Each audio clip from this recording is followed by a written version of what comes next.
Fourth views, चौथा विचार। जो आप देख रहे हैं वह एक्स पर पोस्ट किया है नीरज कुमार ने, जदयू के प्रवक्ता ने, और इसके बाद नरेंद्र मोदी को लेकर के भी एक पोस्ट डाला। भारतीय जनता पार्टी का स्पष्ट मानना है कि बिहार के मुख्यमंत्री को आप आतंकवादी घोषित नहीं कर सकते। नीतीश कुमार जी को एक सुसाइड बमर बनाकर प्रयोग करना ये अपराध की श्रेणी में है। मुख्यमंत्री श्री नीतीश कुमार जी अब आत्मघाती बम है। जदयू के मुख्य प्रवक्ता नीरज कुमार जी की ही बात मान लें तो अब जनता दल यूनाइटेड और नीतीश कुमार बिहार के लिए आत्मघाती बम हो गए हैं। आज बिहार का रावण कौन है? तथा कथित आतंकवादी और पुलिस के बीच हुई मुठभेड़ में मारी गई इशरत जहां को बिहार की बेटी कहकर मुस्लिम वोट बैंक को साधने की कोशिश करने वाले मुख्यमंत्री नीतीश कुमार को उन्हीं की पार्टी जदयू ने मानव बम घोषित कर दिया है। और यह काम उनके खासम खास प्रवक्ता नीरज कुमार ने किया है। उन्होंने एक वीडियो एनिमेशन अपने एक्स हैंडल पर पोस्ट किया है जिसमें वह बता रहे हैं कि नीतीश कुमार मानव बम बनकर रावण बने नरेंद्र मोदी के पेट में घुसते और उनका अंत कर देते हैं। अब इसे राजनीतिक रंग दिया जाना स्वाभाविक है। नीरज कुमार ने रावण दहन और दुर्गा पूजा को राजनीतिक हत्या से जोड़ दिया और इसके लिए उन्होंने खुद के ही सर्वा नेता नीतीश कुमार को आत्मघाती दस्ता का लीडर साबित कर दिया। स्वाभाविक है कि भाजपा जो विपक्ष में है वह इसे भुनाने का काम करेगी। चुनावी मौसम है, उसकी प्रतिक्रिया इस पर आई। एक नहीं कई प्रवक्ता भाजपा के वीडियो बयान देने लगे। सवाल तो उठता ही है कि क्या इस तरह का एनिमेशन जारी किया जाना नरेंद्र मोदी हो या नीतीश कुमार, दोनों के लिए अपमान की बात है या नहीं, यह आप दर्शक तय करें।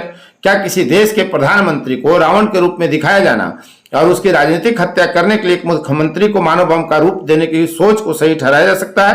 क्या यह वोट बैंक पॉलिटिक्स नहीं है? क्या ऐसी पॉलिटिक्स से देश का मिजाज प्रभावित नहीं होता?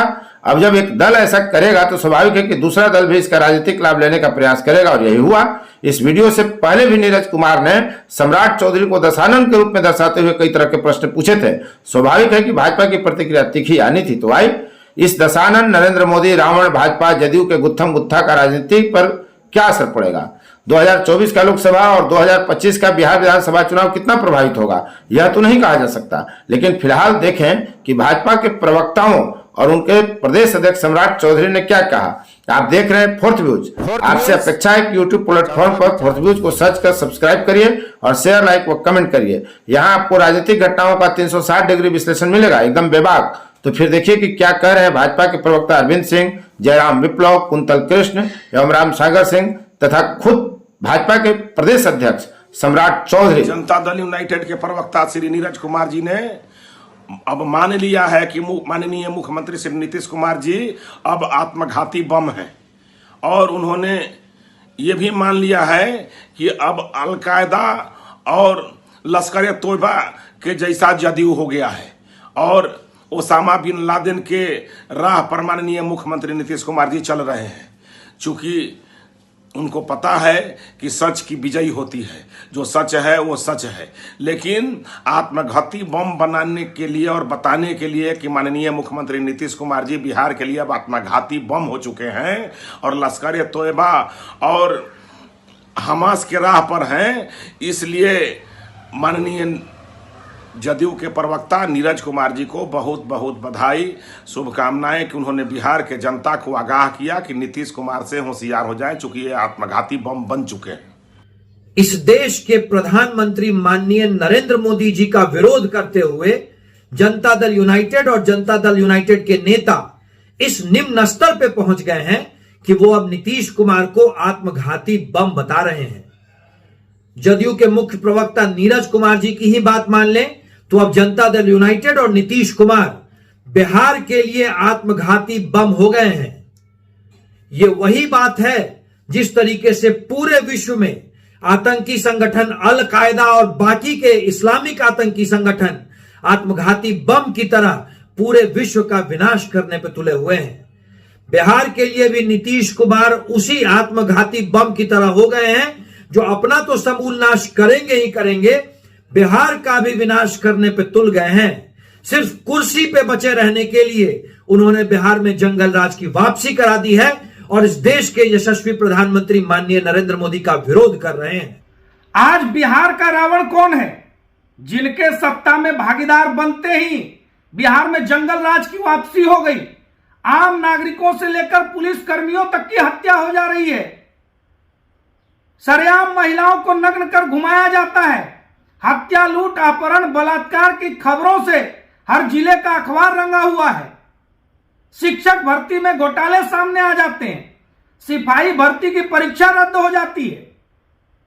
ऐसे वंशवादी, परिवारवादी, तुष्टीकरण के पोषक और अपराधियों के, बालू माफियाओं के, शराब माफियाओं के, भू माफियाओं के संरक्षक जो सत्ता के शीर्ष पर यह महागठबंधन की सरकार बैठी है, उसके दहन का संकल्प बिहार की जनता ने लिया है और आने वाले चुनाव में इस रावण रूपी महागठबंधन सरकार का राजनीतिक वध सुनिश्चित है। नीरज कुमार कभी प्रधानमंत्री नरेंद्र मोदी जी के साथ नहीं रहे हैं, तो उनका आकलन उनके बारे में गलत हो सकता है, लेकिन लंबे समय का साथी रहे नीरज कुमार नीतीश कुमार का, तो नीतीश कुमार के बारे में तो उनका आकलन सही ही होगा। उन्होंने सही आकलन किया है। जो व्यक्ति इस जहां जो आतंकी थी उसको बिहार की बेटी बता रहा हो, तो वैसा व्यक्ति तो हिंदुस्तान के लिए टाइम बम ही होगा ना। वो बिहार के लिए भी टाइम बम है और हिंदुस्तान के लिए भी टाइम बम है।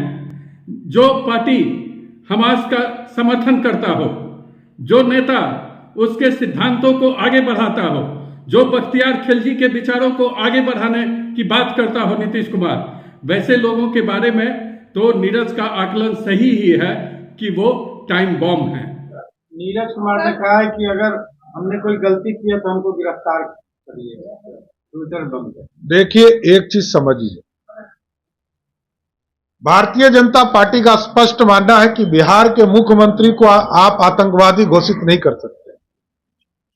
जनता दल यू के द्वारा नीतीश कुमार जी को एक सुसाइड बमर बनाकर प्रयोग करना यह अपराध की श्रेणी में।